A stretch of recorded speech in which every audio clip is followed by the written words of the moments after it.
ખેરાલુ પ્રાધ્યાપક કેશુભાઈ દેસાઈ વિદ્યાસંકુલમાં 16 જુલાઈને અષાઢી બીજના દિને એક નવીન કોલેજનો શુભારંભ થનાર છે. ખેરાલુ ઉત્તર વિભાગ કેળવણી મંડળના પ્રમુખ માનસીભાઈ દેસાઈના દાનથી તેમના ધર્મપત્નીના નામે પીટીસી કોલેજનો શુભારંભ થનાર છે.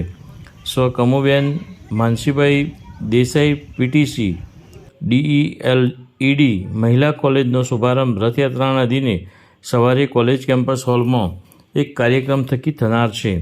આ કાર્યક્રમમાં મંડળના હોદ્દેદારો અને સભ્યો સહિત સ્થાનિક આગેવાનો સહિત મહેમાનો ઉપસ્થિત રહેનાર છે. આ કાર્યક્રમમાં પ્રમુખ માનસીભાઈ દેસાઈ સહિત ઉપપ્રમુખ ગેમરભાઈ પટેલ, ઉપપ્રમુખ અશોકભાઈ દેસાઈ બાપુ સહિત મંત્રી પ્રહલાદભાઈ ચૌધરી અઢીના માર્ગદર્શન હેઠળ પ્રિન્સિપાલ BJ ચૌધરીની ટીમના આયોજનથી સવારે 9 કલાકે કાર્યક્રમ શરૂ થનાર છે. Online TV news reporter Farooq Memon, Kheralu.